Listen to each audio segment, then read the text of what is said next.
I'm Brian Smallwood, the head coach of the Hawken boys and girls varsity tennis teams. And today we're going to be going over the serve. Today's lesson is for the beginner serve. And one of the first things that you have to take a look at when you're starting to learn how to play tennis is the actual grip for a serve. So again, you've seen this in many of the other videos, but we number the end of the butt cap, one being the top bevel, and then we go clockwise if you're righty, and counterclockwise if you're lefty. The top bevel being 1, then 2, 3, 4, 5, 6, 7, and 8, and those bevels connect with the panels that go up the handle. So this is 1, the next one is 2, the next one is 3, and so on around to 8. And again, lefties go the other way. And what we're gonna do is we're gonna line up this knuckle right here on 2.5 for a serve, which is otherwise known as a continental grip. So for serving, it may feel a little uncomfortable at first, especially if you're a beginner and you've never served before. So you could slide it down a little bit if it feels better, but I'd like to encourage you to use the continental grip because that will give you the fullest arm extension when you're serving. So a few tidbits on serving. You'll notice that the tennis court is divided up into 2 halves with a hash mark in the middle on the baseline. When you serve, you always start on the right side first, and you'll start standing behind the baseline, and the direction of the serve will go cross court on a diagonal into the service box on the other side. So our target is actually here in this box. So when I serve, my goal is to try to get the ball in the box to start the point. So the stance on a serve is when your left foot is pointing towards the right net post, the back foot is parallel with the baseline, and if you were to put the feet together, it would look like this with the heel of the left foot and the instep of the right. However, we're not going to serve with our feet together. We're going to actually go out about shoulder width apart. We put our grip on that we have, and we start the motion. And we're going to start this first without even doing it with a ball. So the motion on a serve is going to be in parts. So we're going to start from the very beginning. At the very beginning, what you're going to do is you're going to hold your racket out in front, and if you had a ball in your hand, you would put the ball underneath the throat. The arms are going to separate into an inverted Y position. Then the arms are going to go up into what we like to call the trophy position. That's where the racket head is behind your head and you let go of the ball out in front of your body. Then the racket head is going to drop into the shoulder blades and move forward and make contact with the ball out in front of your body. And then the last part is the follow through. So if you watch some of the other videos, they're all separated into 3 parts. That's the preparation, which is this part, and then the hitting phase, which is this part, and then the follow through or the finish, which is this part. But I like to divide this up into numbers. So this would be 1, then 2, then 3, 4 is just the back scratch, 5 is the contact, and 6 is the follow through.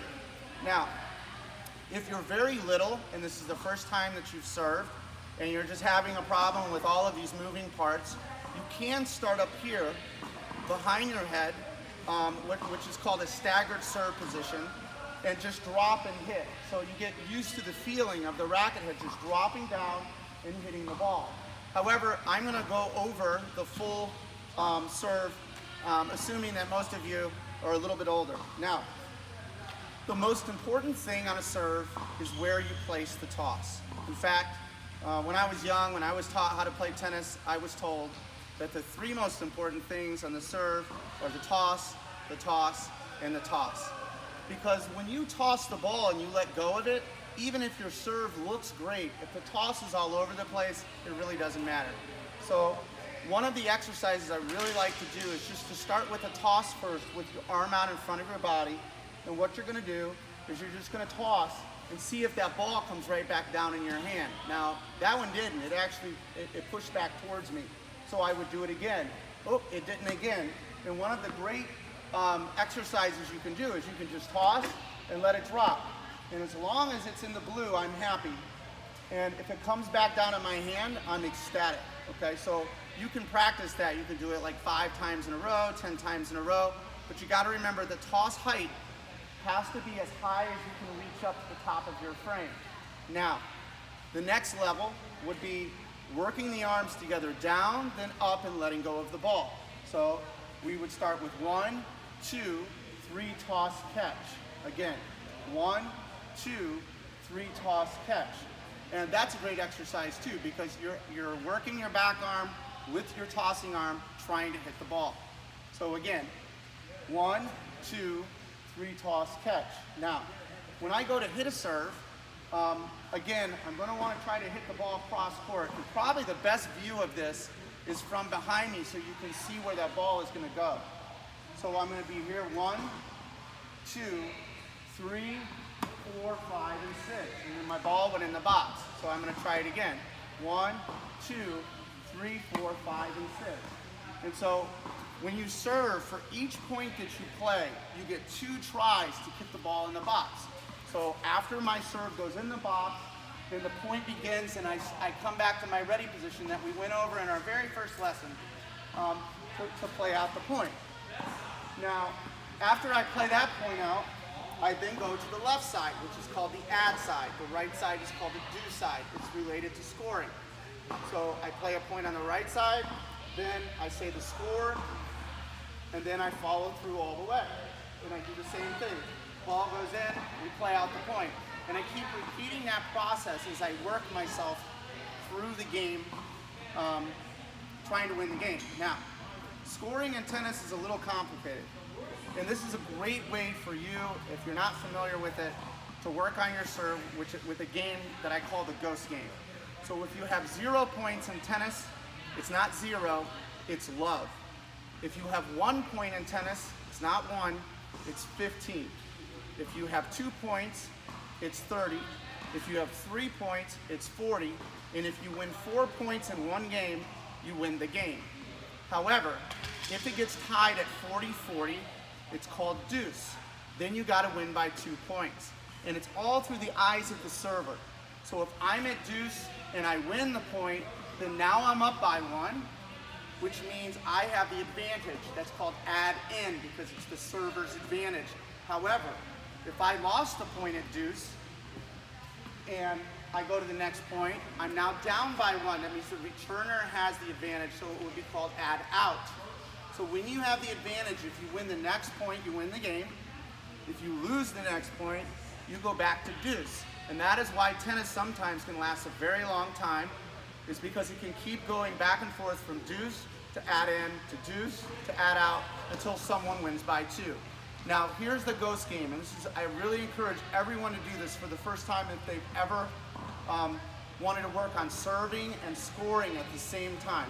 So, when I start, I'm going to start at the beginning, and I know it seems kind of silly to do this on your own, but when you're keeping score, the server has to say the score, and you may be playing against the ghost. And all this means is that when I serve, I would say love, love, that means 0-0. And if I get the ball in play, then I win the point. So now I'm up 15 love. So I go to the other side. I get 2 tries for each serve. So I serve, and I win the point. The ball is in the box. Now I'm up 30 love. However, this time, when I'm up 30 love, I miss my first serve, and then I attempt again, and I miss my second serve, and now, the ghost won the point. So now it's 30-15. Then I go over to this side. Up. And then I serve. And when I serve, I always say the score first. So it will be 30-15. I got that serve in. Now it's 40-15. And I serve again. If I win this, if I get the ball inside the box, then I win the game. Let's see what happens. Yay, I won the game. 40-15, I beat the ghost. Next time, when you look at the intermediate serving lesson, we're going to find out how to make that ghost game harder. We're also going to go over how to start putting a little bit of spin on the ball. So thanks for joining us, and I'll see you next time.